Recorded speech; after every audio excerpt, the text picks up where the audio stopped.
سب کا ملا جلا ہے، اس میں سے اگر کوئی لیتا ہے تو چوری تو وہ بھی ہے، لیکن اس کو شناخت کے لیے ایک الگ نام دیا جاتا ہے امانت میں خیانت، اس لیے کہ وہ مشترکہ چیز امانت سمجھی جاتی ہے، اور وہ کوئی چھپا کے لے لے تو وہ چیز خیانت کہلاتی ہے۔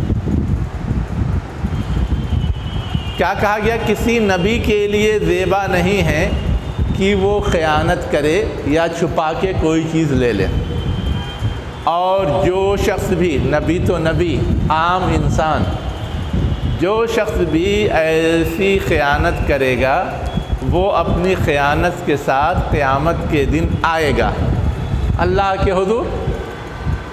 اللہ پھر کیا کرے گا؟ جیسے ہر ایک کو اس کے کرتوت کا بدلہ دے گا، ان کو بھی دے گا۔ ثم توفیٰ کل نفس ما کسبت، پھر ہر جان کو، ہر فرد کو، ہر شخص کو اللہ تعالیٰ وہ دینے والا ہے جو اس نے کمایا ہے، اس کا بدلہ، اس کا اجر، اس کی مزدوری، اس کا انعام، جو چاہیں کہہ لیں۔ وَهُمْ لَا يُظْلَمُونَ، اور کسی کے بدلے میں یا اجر میں کوئی کمی نہیں کی جائے گی، کوئی کمی نہیں کی جائے گی۔ اب اس آیت کے حوالے سے سیرت، تاریخ اور ہمارے مفسرین یہ کہتے ہیں کہ اس کا ایک خاص پس منظر ہے۔ غزوہ بدر کے موقع سے جو مال غنیمت جمع ہوا، اس میں سے کسی نے کیا کیا؟ ایک چادر چرا لی، یا غائب ہو گئی، مل نہیں رہی تھی، تو اب لوگوں نے کہنا شروع کیا کہ وہ حضور نے ہی اپنے استعمال کے لیے رکھ لیا ہوگا۔ منافقین نے اس کو اور اچھالا۔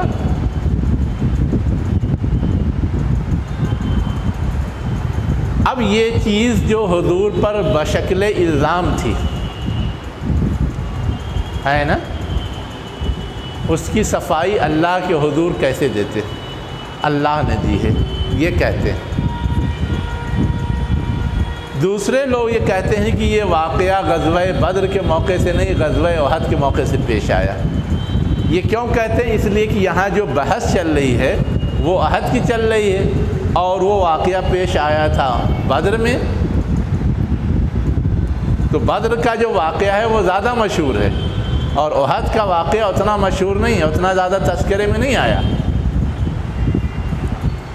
تو اس لیے بعض لوگ کہتے ہیں کہ وہی ہے، ملا جلا کر کے چونکہ بات ہو رہی ہے کیریکٹر پر، کردار پر، خاص طور سے کمزور پہلوؤں پر، اس لیے اس کو بھی چھیڑ دیا گیا ہے۔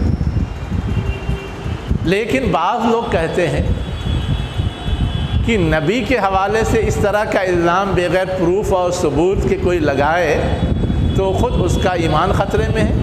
حالانکہ منافقین سے یہ چیز بعید نہیں، اہل کتاب سے یہ چیز بعید نہیں، دشمنان اسلام سے یہ چیز بعید نہیں، لیکن دشمنان اسلام کوئی الزام بھی لگائیں اس سے اہل ایمان کو کوئی فرق نہیں پڑتا، اس لیے کہ لوگ سمجھتے ہیں یہ تو دشمنی میں ہے، جھوٹا بھی ہو سکتا ہے۔ لیکن جو لوگ اندر ہیں، ساتھ ہیں، چاہے وہ نام نہاد ایمان والے ہیں، منافق ہیں، وہ اگر الزام لگائیں تو اس کی بات دوسری ہوتی ہے، جس کے صفائی کی ضرورت محسوس ہوتی ہے۔ بعض علماء اور مفسرین یہ کہتے ہیں کہ ایک معمولی سی چادر کا غائب ہونا اور اس کے لیے حضور پر الزام لگایا یا اس کے لیے تلاش جستجو کر کے ایک پہاڑ بنانا، یہ اپنے آپ میں کوئی بڑا معاملہ نہیں لگتا۔ کسی بڑی چیز کا اگر الزام لگایا گیا ہوتا ہے نا، تب تو کچھ سمجھ میں آتا ہے، اس لیے کہ بڑے لوگ اس طرح کی کوئی معمولی چیز کے لیے کوئی قدم اٹھائیں آسانی سے کوئی تسلیم نہیں کرے گا۔ کمانڈر یا بادشاہ یا کوئی اور ذمہ دار قسم کا آدمی سارے سامان میں سے ایک چادر چرائے گا؟ یہ چیز سمجھ سے بالاتر ہے۔ اس کو اگر لینا ہی ہوگا تو اپنی حیثیت کے لحاظ سے کوئی قیمتی چیز اپنے تحویل میں لے گا نا۔ تو تو یہ بات قرین قیاس نہیں لگتی۔ اب پھر سوال اٹھتا ہے کہ تو اس آیت کا مطلب کیا؟ تو وہ ایک دوسرا مطلب بتاتے ہیں جس میں سب سے آگے مولانا امین حسن اصلاحی صاحب ہیں اس مطلب کے بتانے میں۔ اور بھی لوگوں کی رائے ہے، لیکن انہوں نے زیادہ کھول کے اور تجزیہ کر کے یہ چیز بیان کی ہے۔ ان کا یہ کہنا ہے کہ حضور جب مدینہ پہنچے تو ہر ایک کا اعتماد حاصل کرنے کے لیے ایک عہد لیا تھا کہ سب لوگ مل جل کے رہیں گے اور باہر کا کوئی دشمن آئے گا اس کا مقابلہ کریں گے۔ آپس میں کوئی اختلاف ہوگا تو حضور اس کا باہمی فیصلہ کریں گے۔ اب یہاں پر جو باہر کی قوت سے کفار و مشرکین سے جنگ ہو رہی تھی، اسی معاہدے کے تحت آپ سب سے مشورہ کرتے رہتے تھے۔ جب اس مرتبہ احد کے موقع سے مشورہ ہو رہا تھا تو دو رائے ہو گئی تھی۔ ایک رائے کیا تھی کہ یہیں رہ کے لڑا جائے، اور ایک رائے یہ تھی کہ باہر نکل کے لڑا جائے۔ آخری فیصلہ باہر نکل کے کرنے کا ہوا۔ اب جن کی رائے کنسیڈر نہیں کی گئی، تسلیم نہیں کہی گئی، انہوں نے ایک پہاڑ بنایا۔ کیا پہاڑ بنایا؟ کہ ہم نے ان پر اعتماد کر کے ان کو اپنا سربراہ بنایا تھا کہ یہ ہماری قیادت کریں گے معقول انداز میں، لیکن یہ اب عرب کا بادشاہ بن کر کے اپنا الو سیدھا کرنا چاہتے ہیں اور ہمارے جان و مال کے تحفظ کا خیال نہیں رکھتے۔ آخر یہ سوچنے کی بات ہے یا نہیں کہ اتنے چند لوگ اتنے بڑے دشمن کی فوج کا مقابلہ کر پائیں گے، وہ بھی باہر میدان میں نکل کر کے؟ اور انہوں نے یہ فیصلہ کر لیا اور ہم لوگوں کو خطرے میں ڈال دیا۔ تو یہ ہم لوگوں کے ساتھ دھوکہ ہے یا خیانت ہے؟ ہمارے اعتماد کے سلسلے میں کیا ہے؟ خیانت ہے یا ہم لوگوں کے ساتھ دھوکہ ہے؟ یہ الزام ان کی طرف سے آیا۔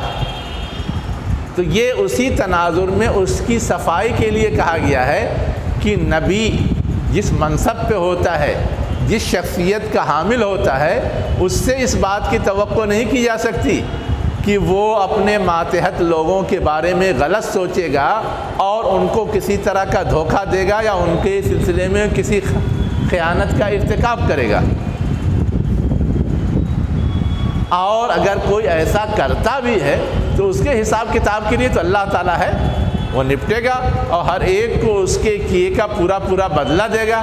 اس لیے اس بنیاد پر راہ فرار اختیار کرنا، جنگ سے بھاگنا، الزام لگانا، بدنام کرنا، پروپیگنڈا کرنا، یہ چیز درست نہیں ہے۔ اس تناظر میں یہ بات کہی گئی۔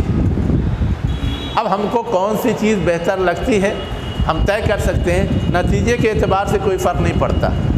سیدھی سادھی بات یہ ہے کہ وہ لوگ جن کی نیتیں گڑبڑ تھیں، ہے نا، وہ لوگ جو اللہ کی رضا کے علاوہ اپنے مفاد کے لیے کچھ چاہتے تھے، یہ سارا شکوہ ان کا تھا، چاہے چادر چوری کرنے کا الزام ہو، چاہے خیانت کرنے کا اور دھوکہ دینے کا الزام ہو، سارا شکوہ ان کا تھا۔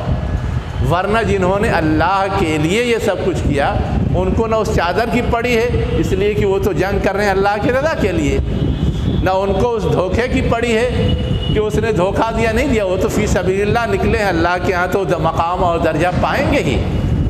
ان کی طرف سے ایسا الزام نہیں آ سکتا۔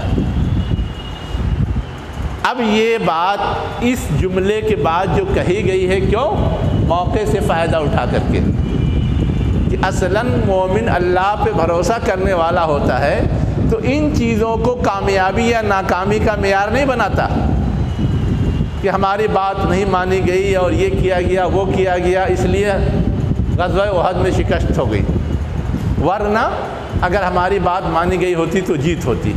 جیت کی گارنٹی دے سکتا ہے کوئی؟ اللہ جب چاہتا ہے جس کو جتاتا ہے، جب چاہتا ہے ہرا دیتا ہے۔ اب آگے کیا کہا جا رہا ہے؟ افمن اتبع رضوان اللہ، اسی سے ریلیٹڈ ہے.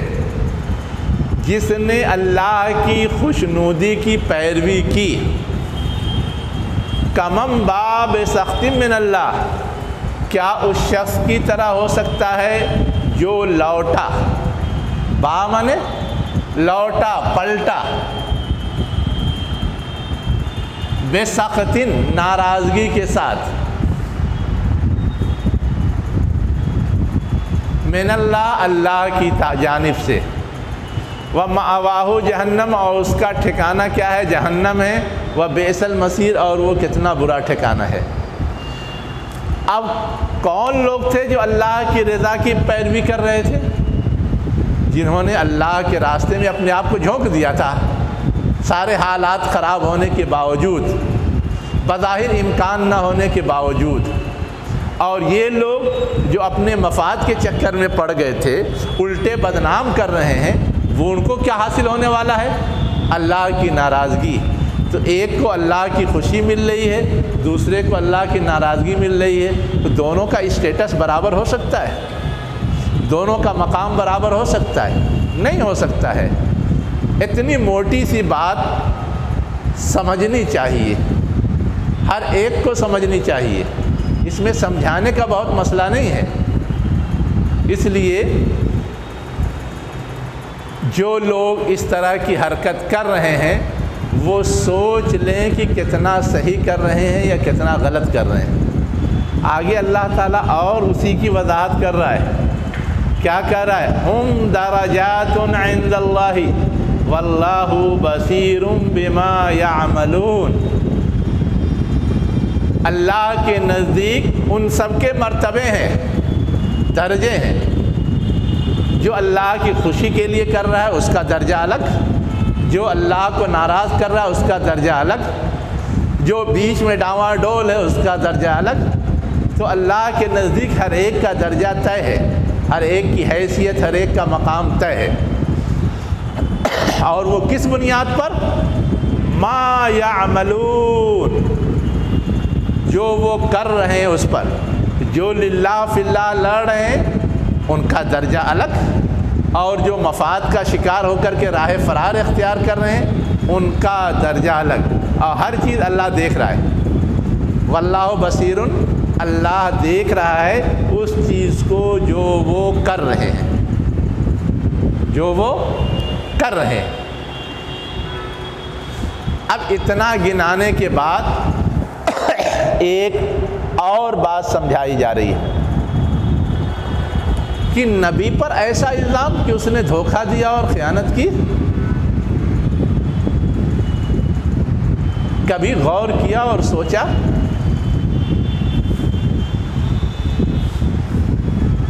کس کے بارے میں یہ کہہ رہے ہیں؟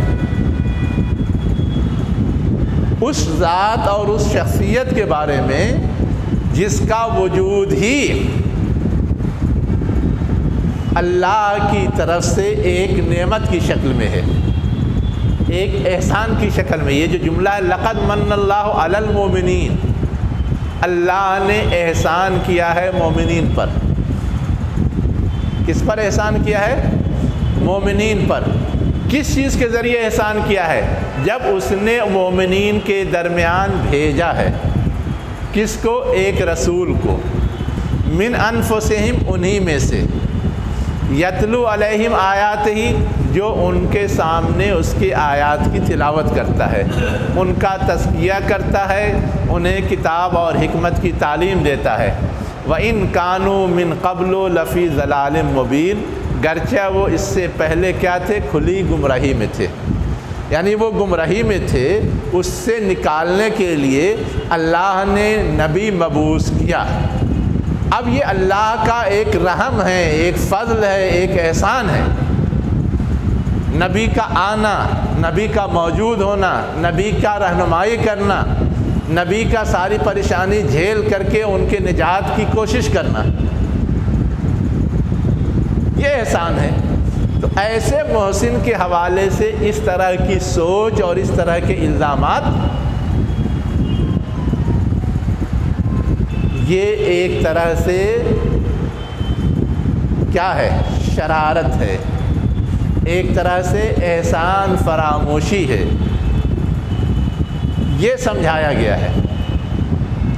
اب اس میں دو چیزیں اور سمجھنے کی ہے کہ نبی کے حوالے سے جو کہا گیا کہ مومنین پر اس کا آنا یا اس کا بھیجا جانا احسان ہے، تو نبی کیا صرف مومنین کے لیے آتا ہے یا نبی تو سب کے لیے آتا ہے نا؟ اصلاً اس کے آگے ایک چیز اور سمجھنے کی ضرورت ہے۔ اصولی طور پہ تو نبی سب کے لیے آتا ہے نا؟ اللہ نے انتظام سب کے لیے کر دیا، لیکن اس کا فائدہ پہنچتا کس کو ہے؟ جو لوگ مانتے ہیں ان کو پہنچتا ہے، اور جو لوگ نہیں مانتے ان کو نہیں پہنچتا۔ تو اب مومنین نے چونکہ رسول کو مانا، اس کی اتباع کر رہے ہیں، اس کے فرما بردار ہیں، اس لیے اس احسان کا ان کو فائدہ پہنچ رہا ہے۔ اس تناظر میں علی المومنین کہا گیا، اور عام لوگوں نے مانا نہیں، رد کر دیا، تو گویا ان کو اس کا فائدہ نہیں مل رہا ہے، اس لیے اس احسان کا ہونا نہ ہونا ان کے لیے برابر ہے۔ جیسے سورج کی روشنی ہے، ہم اس روشنی میں دیکھتے ہیں اور سارے کام کر لیتے ہیں، ہم فائدہ اٹھا رہے ہیں، اس کا فائدہ ہمیں مل رہا ہے، لیکن ایک اندھا تو نہیں دیکھتا۔ روشنی اس کے لیے بھی ہے، لیکن اندھے کے پاس ایسی مجبوری ہے کہ وہ اس روشنی سے فائدہ نہیں اٹھا پاتا، اس کے لیے دن رات سب برابر ہے۔ تو اب اس میں قصور اللہ کے بھیج دینے کا یا احسان کرنے کا نہیں ہے، لیکن ہماری کمی ہے جس کی وجہ سے ہم فائدہ نہیں اٹھا رہے ہیں۔ لیکن اللہ کا احسان اصولی طور پہ عام ہے، عملی طور پہ جو اس سے فائدہ اٹھائے۔ تو یہ جو علی المومنین کہا گیا ہے، عملی طور پہ فائدہ اٹھانے والے ہیں، اس کی طرف اشارہ کرنے کے لیے۔ ایک بات تو یہ تھی خاص سمجھنے کی۔ دوسری بات جو اس میں سمجھنے کی ہے وہ یہ ہے کہ ہم لوگ جب قرآن کھولتے ہیں، پڑھتے ہیں، تو من کے معنی کیا ہوتا ہے؟ احسان کرنا، اور احسان جتانا بھی ہوتا ہے۔ کیا ہوتا ہے؟ احسان جتانا، اور اس کے آگے ایک معنی اور ہے من کا، کاٹنا، اجر غیر ممنون، اسی من سے بنا ہوا لفظ ہے ممنون، ایسا بدلہ جو کاٹا نہیں جائے گا، جس کا سلسلہ رکے گا نہیں، یعنی مستقل وہ اجر ملے گا۔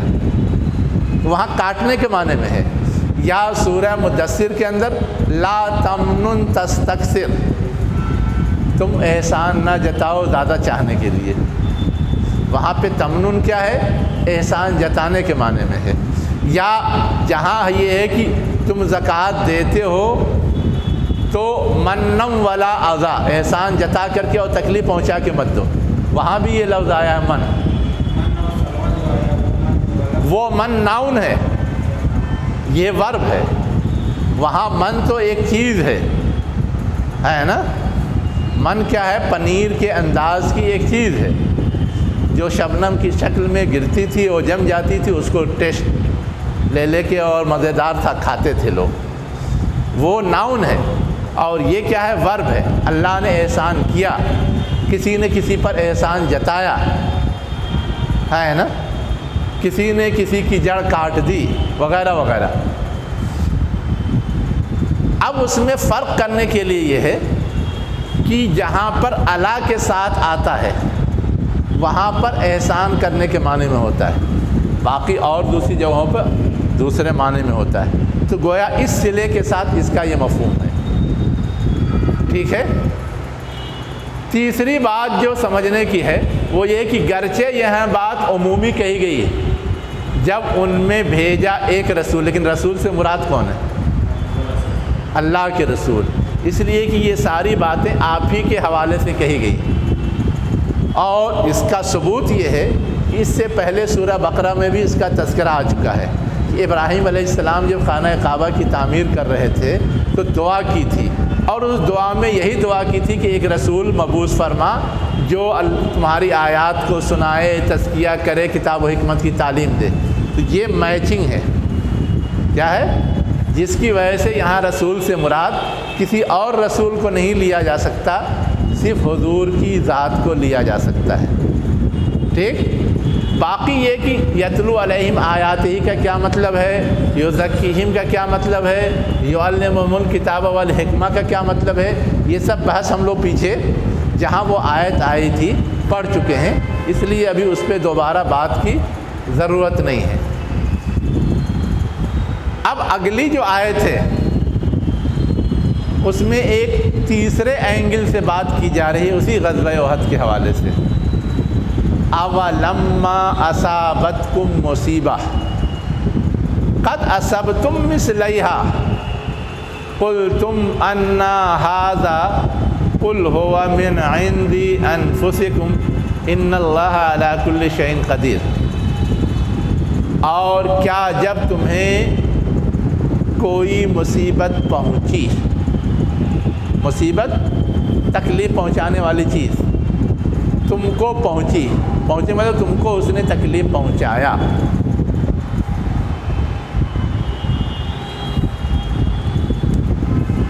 یہ جملہ بیچ میں رہنے دیجیے، اس کے آگے اس سے ربط ہے۔ اور کیا جب تمہیں کوئی مصیبت پہنچی، قل تم نے کہا، انا ھذا یہ مصیبت کہاں سے آ گئی؟ اب مصیبت سے مراد کیا؟ غزوہ احد میں جو شکست ہوئی، نقصان ہوا، مارے گئے، وہ مصیبت ہی تو تھی۔ اسی حوالے سے کہا جا رہا ہے کہ جب تمہیں غزوہ احد میں ایک مصیبت پہنچی، شکست پہنچی، نقصان اٹھانا پڑا، تو اس وقت تم نے کہا انا ھذا یہ کیسے ہو گیا؟ یہ کیسے ہو گیا؟ مطلب یہ کہ ہم تو صاحب ایمان، اللہ ہمارے پشت پر، پھر ہمیں مصیبت کیوں پہنچی؟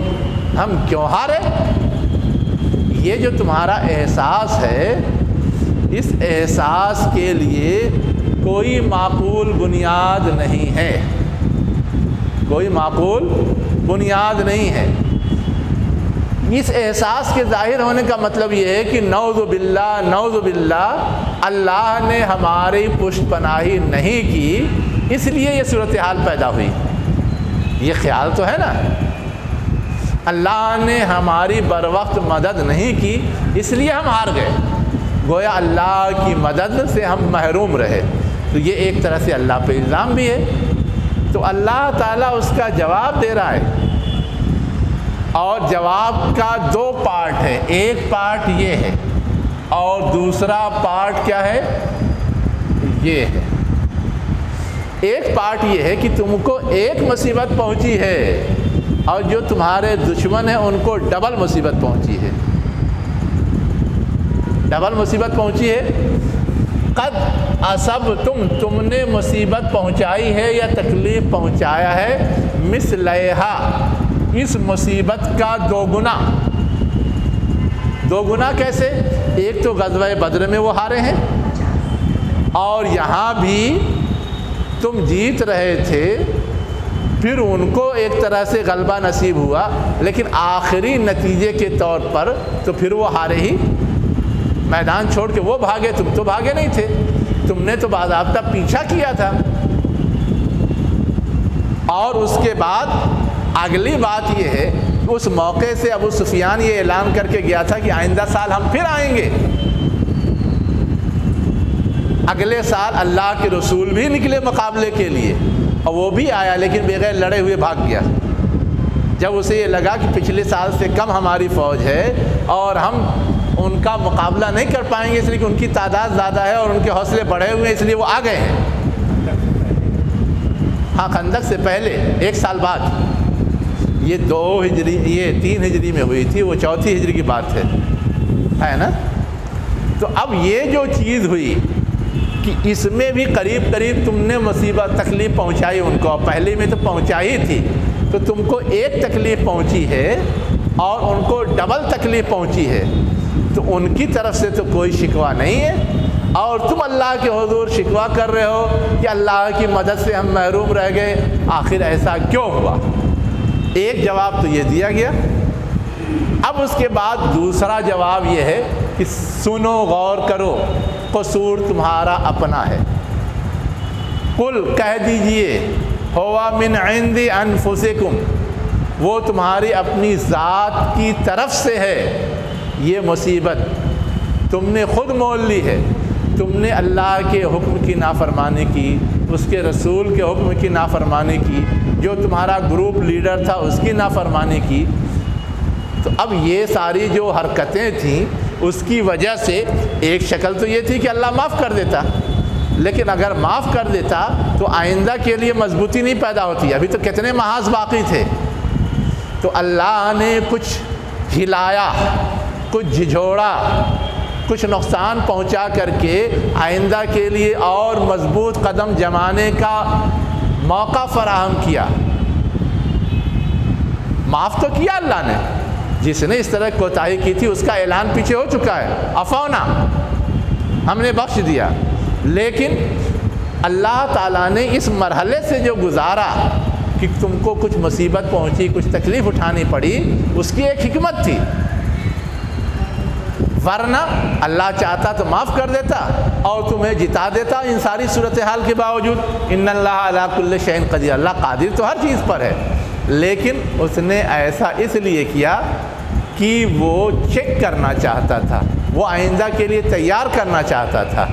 اب آپ کہہ رہے ہیں اس آیت میں تو کہیں نہیں لکھا ہوا ہے، لیکن اگلی آیت پڑھیے، اگلی آیت میں وہی لکھا ہوا ہے۔ کیا لکھا ہوا ہے؟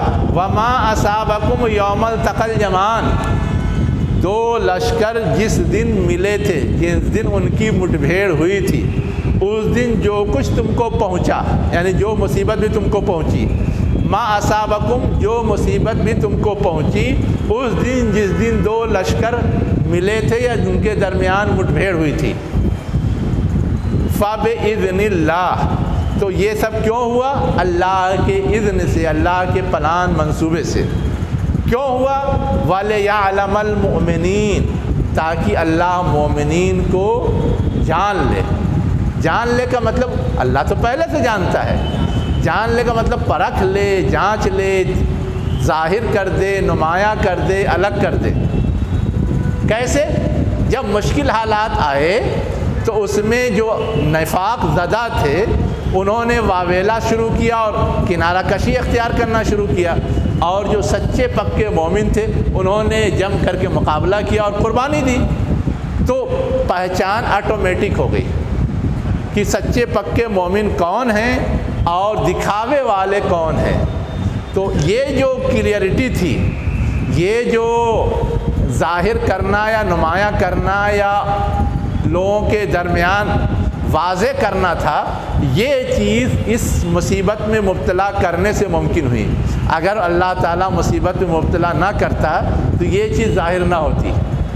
تو ایک چیز تو یہ کہ سچے پکے مومن کون ہیں ان کو نمایاں کر دے، ظاہر کر دے، واضح کر دے، اور دوسرے وَلِيَعْلَمَ الَّذِينَ نَافَقُوا، اور اللہ ان کو بھی واضح کر دے، نمایاں کر دے جو نفاق میں مبتلا ہیں، جو دو رخا پن میں مبتلا ہیں، جو اس کا شکار ہیں، ان کو بھی نمایاں کر دے۔ تو وہ بات یہاں بتائی گئی کہ کیوں آخر اللہ نے تم کو مصیبت میں مبتلا کیا تھا۔ اللہ معاف کر دیتا اور تم کو کامیاب کر دیتا، لیکن مصیبت میں مبتلا کرنے کے بعد کامیاب کرنے کی حکمت یہ تھی۔ اب آگے کیا ہے؟ وَقِيلَ لَهُمْ تَعَالَوْا قَاتِلُوا فِي سَبِيلِ اللَّهِ۔ اب منافقین کیسے پکڑ میں آئے، کیسے واضح ہوا کہ یہ نفاق زدہ ہیں، اس کی تشریح ہے آگے۔ وَقِيلَ لَهُمْ، وہ لوگ جو نفاق میں مبتلا تھے ان سے کہا گیا، کیا کہا گیا؟ تعالو، آؤ، قاتلوا فی سبیل اللہ، اللہ کے راستے میں قتال کرو۔ ظاہری طور پہ تو وہ صاحب ایمان تھے نا، اسی لیے ان کو کہا گیا تھا کہ چلو میدان جہاد میں ضرورت ہے، اور وہاں دشمن سے مقابلہ کرنا بھی ہے اور نکل کر کے اپنا تحفظ بھی کرنا ہے، تو اسی دونوں کو واضح کیا گیا۔ آؤ اللہ کے راستے میں قتال کرو، اودفعوا یا دشمن کو دفع کرو، دشمن کو بھگاؤ، دور کرو، یا اور دوسرے لفظوں میں کہنا چاہیں تو اپنا تحفظ کرو، اپنی حفاظت کرو، اس لیے کہ ہم جا کر کے نہیں لڑیں گے، دشمن کو نہیں روکیں گے، وہ مدینے پہ حملہ آور ہوں گے تو نقصان تو ہم کو ہوگا۔ اب مدینے میں صرف اہل ایمان نہیں رہتے، تم بھی رہتے ہو،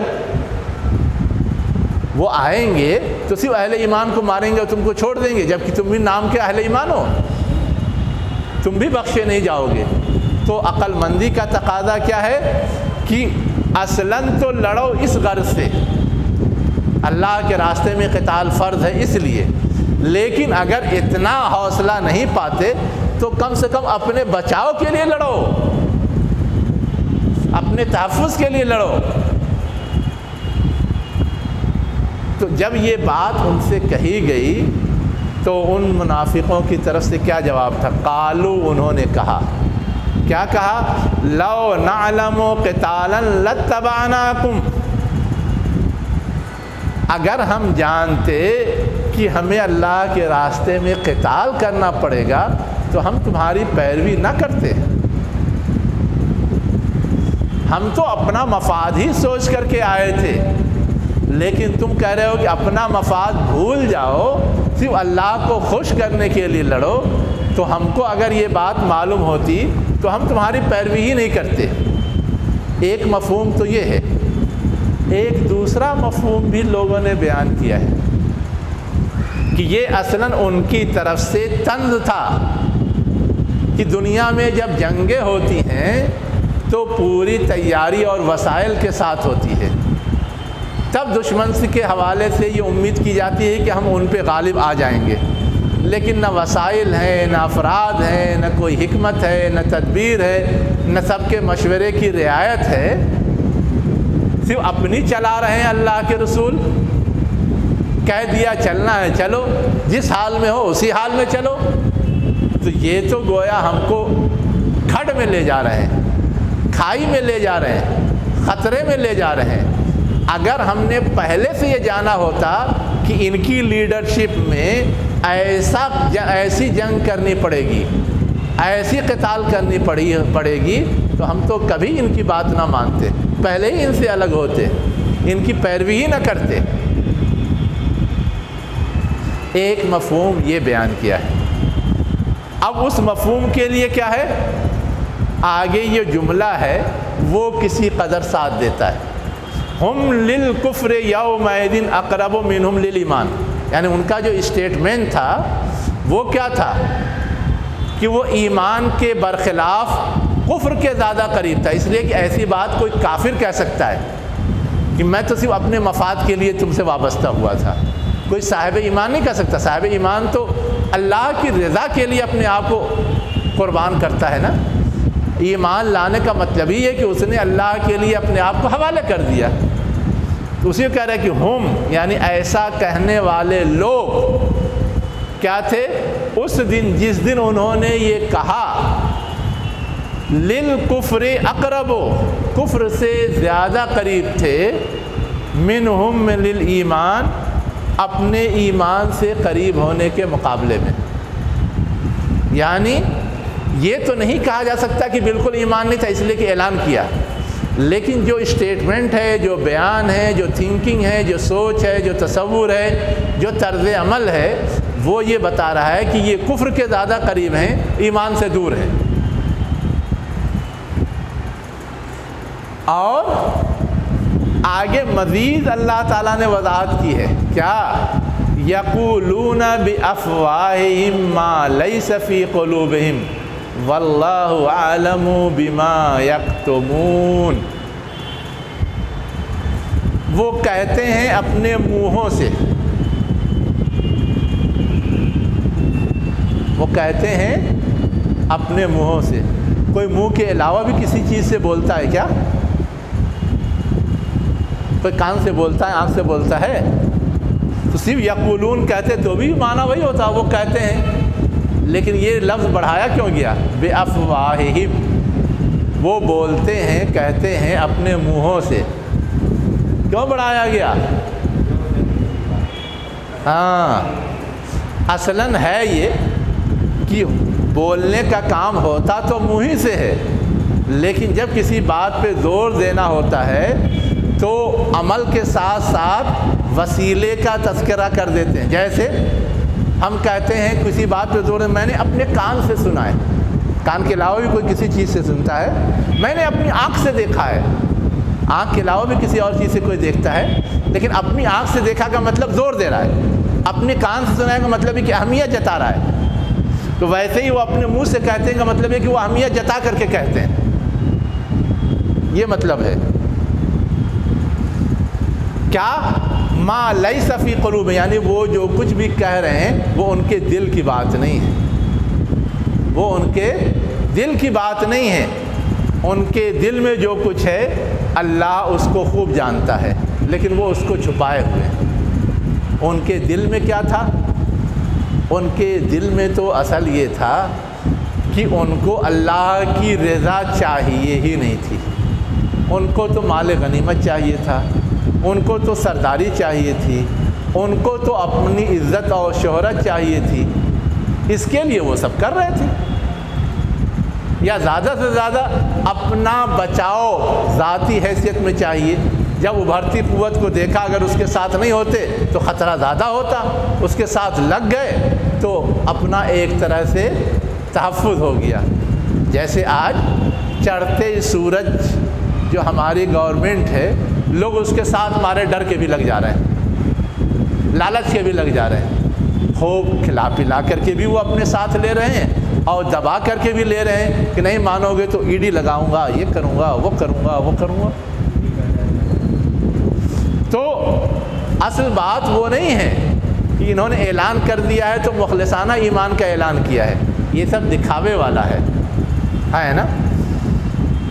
اصلاً ہے یہ کہ ان کے اپنے ارادے، اپنی نیتیں، اپنی چاہتیں الگ ہیں جس کو وہ چھپائے ہوئے ہیں، لیکن اللہ سے کوئی چیز تو چھپتی نہیں، اللہ سب جانتا ہے۔ اسی کا واللہ عالم بما یکتمون، اللہ اس کو جانتا ہے جو وہ چھپا رہے ہیں، اور جو کچھ وہ کہہ رہے ہیں کہ میں ایمان لایا، یہ صرف ظاہری دکھاوا ہے، گرچہ وہ زور دے کے کہہ رہے ہیں۔ اس لیے کہ عام انسانی فطرت ہے کہ جب وہ کوئی بات کہتا ہے اور اسے خود یہ احساس ہو کہ میری بات پر سامنے والا اعتماد نہیں کر رہا ہے، میری بات پر سامنے والا بھروسہ نہیں کر رہا ہے، تو اس صورت میں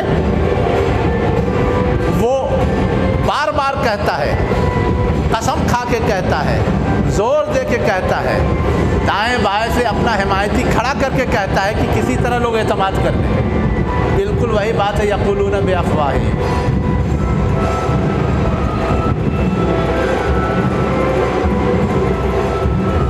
اب آگے جو چیز بتائی جا رہی ہے کہ یہ لوگ خود غلط کار تھے، بات اتنی ہی نہیں تھی،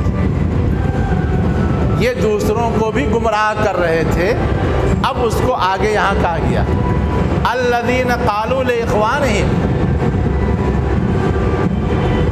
یہ جو لوگ کی نفاق میں مبتلا ہیں وہ اپنے بھائیوں سے کہتے ہیں،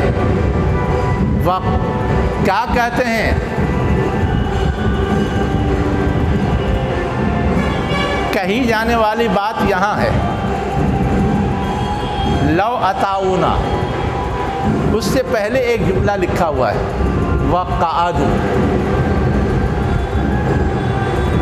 وہ لوگ اپنے بھائیوں سے کہتے ہیں اس حال میں کہ وہ بیٹھے رہ گئے، میدان جنگ میں گئے نہیں، بیچ راہ سے بھاگ آئے تھے نا۔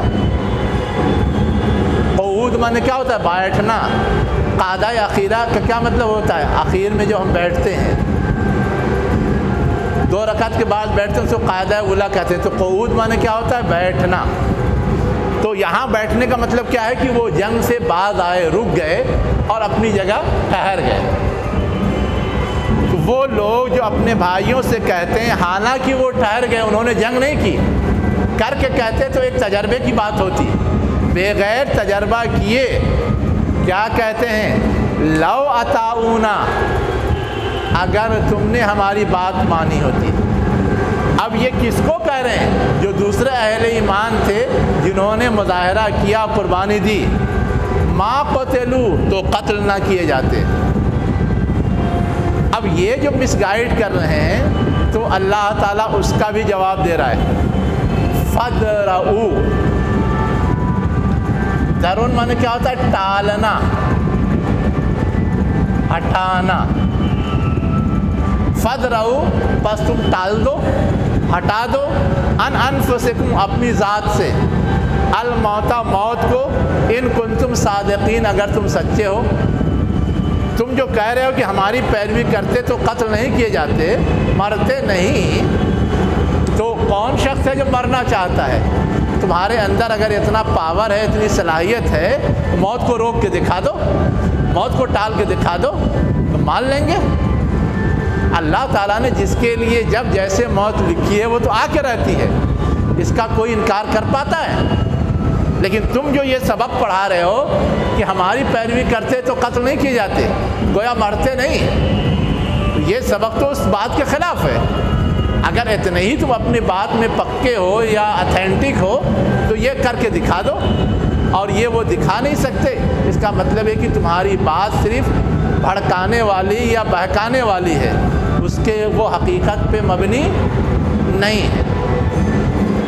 یہ جواب دیا گیا ہے۔ اب جواب کا ایک اگلا پہلو اور ہے، اس میں کوئی دو رائے نہیں کہ جو گیا ان میں سے بعض لوگ شہید ہوئے، مارے گئے، موت نے ان کو نگل لیا، یہ اپنی جگہ صحیح، لیکن یہ موت کوئی معمولی موت ہے؟ یہ موت تو شہادت کی موت ہے، اور شہادت کا جو مرتبہ ہے، جو اجر ہے، جو صلہ ہے، ذرا اس پہ غور کرو۔ اسی کو سمجھانے کے لیے آگے کیا کہا گیا؟ وَلَا تَحْسَبَنَّ الَّذِينَ قُتِلُوا فِي سَبِيلِ اللَّهِ أَمْوَاتًا۔ تم ہرگز گمان نہ کرو ان لوگوں کو جو اللہ کے راستے میں قتل کیے گئے، مارے گئے، امواتا، مردے، بل احیاء عند ربہم، بلکہ وہ زندہ ہیں اپنے رب کے پاس، یرزقون، انہیں روزی دی جاتی ہے۔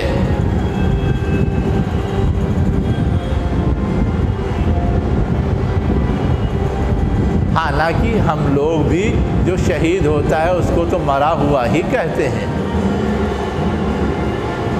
تو یہ کون سی بات ہو گئی؟ تم مت کہو مردہ وہ زندہ ہے۔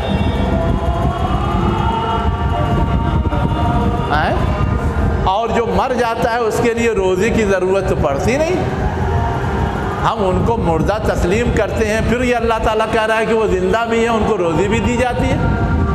کیا مطلب ہے اس کا؟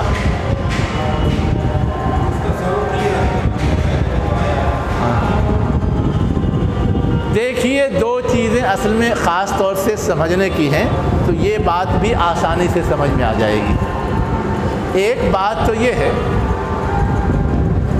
کہ موت کا ایک مطلب تو یہ ہے کہ انسانی سلسلہ ہی ختم، اس معنی میں تو کسی کو موت آتی ہی نہیں، اس لیے کہ انسان تو اس ڈھانچے اور اس کے اندر جو روح پائی جاتی ہے، دونوں کا نام ہے نا۔ جو موت آتی ہے اس میں روح تو باقی رہتی ہے، روح کو تھوڑا موت لاحق ہوتی ہے، موت تو صرف ہمارے اس جسمانی ڈھانچے کو لاحق ہوتی ہے، روح تو یہاں سے منتقل ہوتی ہے۔ روح کیا ہوتی ہے؟ منتقل ہوتی ہے۔ اب جو روح منتقل ہوتی ہے وہ کہاں منتقل ہوتی ہے؟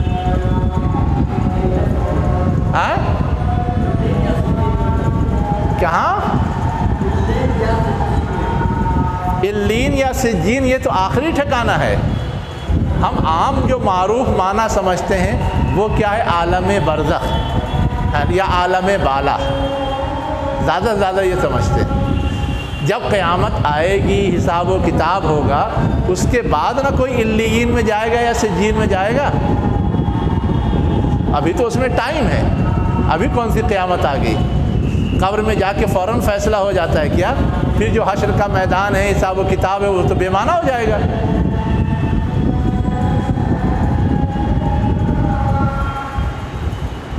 تو ایک تو موت کا یہ جو مفہوم ہم سمجھتے ہیں کہ انسان کے وجود میں جتنی چیزیں، ہر چیز مٹ جاتی ہے، یہ مفہوم صحیح نہیں، صرف اس کا یہ جسمانی ڈھانچہ معطل ہوتا ہے، جو اس کی روح ہے وہ باقی رہتی ہے۔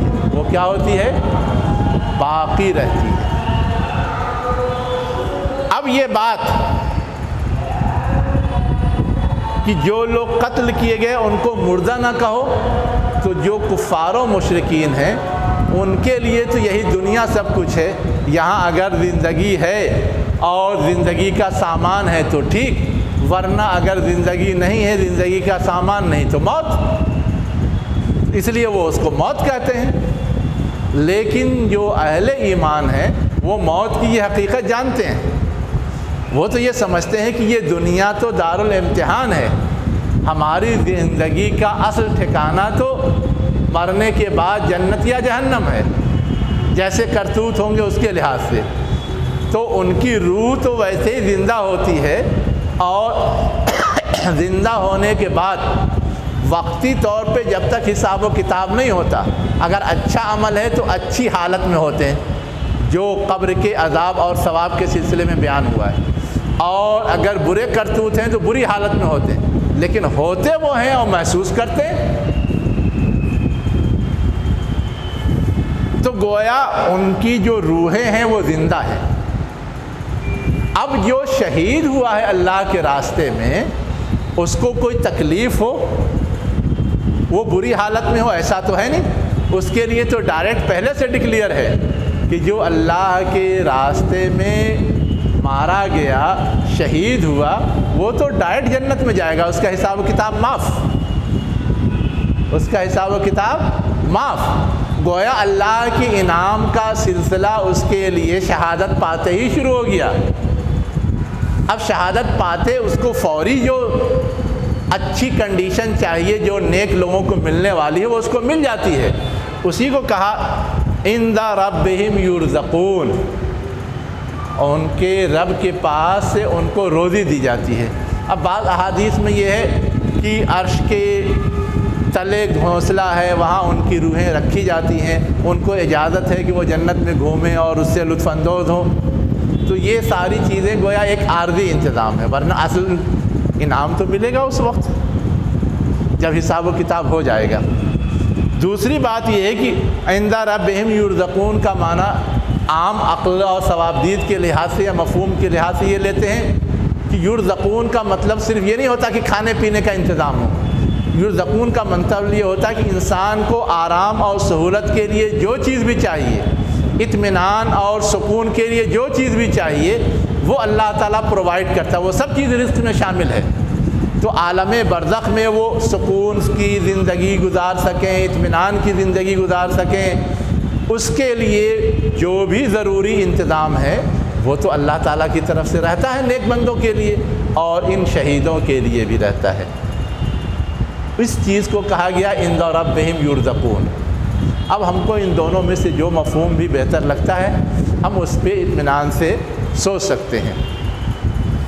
آگے اللہ تعالیٰ کیا کہہ رہا ہے کہ یہ شہادت پانے والے تو اتنے خوش نصیب ہیں، فرحین، وہ خوش ہیں، بما آتاہم اللہ من فضلہ، جو کچھ اللہ نے ان کو دیا ہے اپنے فضل سے۔ اب یہاں فضل لفظ پہ غور کیجئے۔ ایک ہے ہم نے کام کیا تو ہم کو اس کا بدلہ ملا، 100 روپے کا کام کیا 100 روپیہ، 200 روپے کا کام کیا 200 روپے، 400 روپے کام کیا 400 روپے، تو یہ تو اجر ہے، یہ تو ثواب ہے۔ فضل کا مطلب یہ ہوتا ہے کہ ہم نے 100 کا کام کیا، ہم کو 200 ملا، 100 زائد۔ تو فضل اصل میں زائد کو بولتے ہیں، ایکسٹرا کو بولتے ہیں، جو اس کے لیے ہم نے کچھ نہیں کیا ہے لیکن اللہ نے اپنی رحمت سے وہ چیز ہمیں عطا کر دی ہے۔ تو ان شہیدوں نے جو کارنامہ انجام دیا ہے، جو خدمت کی ہے، اللہ سے اس کا بدلہ ان کو نہیں دیتا، بدلے سے بڑھ کر کے دیتا ہے۔ اس لیے وہ اللہ کے اس فضل پر جو ان کو ملا ہے بہت خوش ہیں۔ صرف اجر یا بدلہ ملے تو کوئی بہت نہیں خوش ہوتا، لیکن جب بونس ملتا ہے تو سب خوش ہوتے ہیں۔ تو یہ جو بونس کے ساتھ شہیدوں کو ملا، اس لیے ان کی خوشی زیادہ ہے۔ اور آگے کیا کہا جا رہا ہے؟ وَيَسْتَبْشِرُونَ بِالَّذِينَ لَمْ يَلْحَقُوا بِهِم مِّنْ خَلْفِهِمْ اللہ خوف علیہم ولا هم یحزنون، وہ خوشخبری چاہتے ہیں ان لوگوں کے سلسلے میں جو ابھی ان سے نہیں ملے ہیں ان کے پیچھے، یعنی جو لوگ دنیا میں ہیں ابھی ان کو شہادت نصیب نہیں ہوئی ہے نا، لیکن ان شہیدوں کو جو کچھ انعام ملنے والا ہے اس کا علم اگر انہیں ہو جائے تو یہ بھی ویسے ہی کوشش کریں گے۔ خود ان شہیدوں کے بارے میں آتا ہے کہ ساری نعمتیں مل جانے کے باوجود اللہ پوچھے گا کہ بتاؤ کوئی اور تمنا ہے کیا، کچھ اور خواہش یا آرزو ہے کیا، تو وہ کہیں گے نہیں سب تم نے دے دیا، بس ایک بار اور دنیا بھیج دے تاکہ تیری راہ میں شہید ہو کے آؤں اور سب کو بتا دو کہ اس عمل کا کتنا اجر ہے۔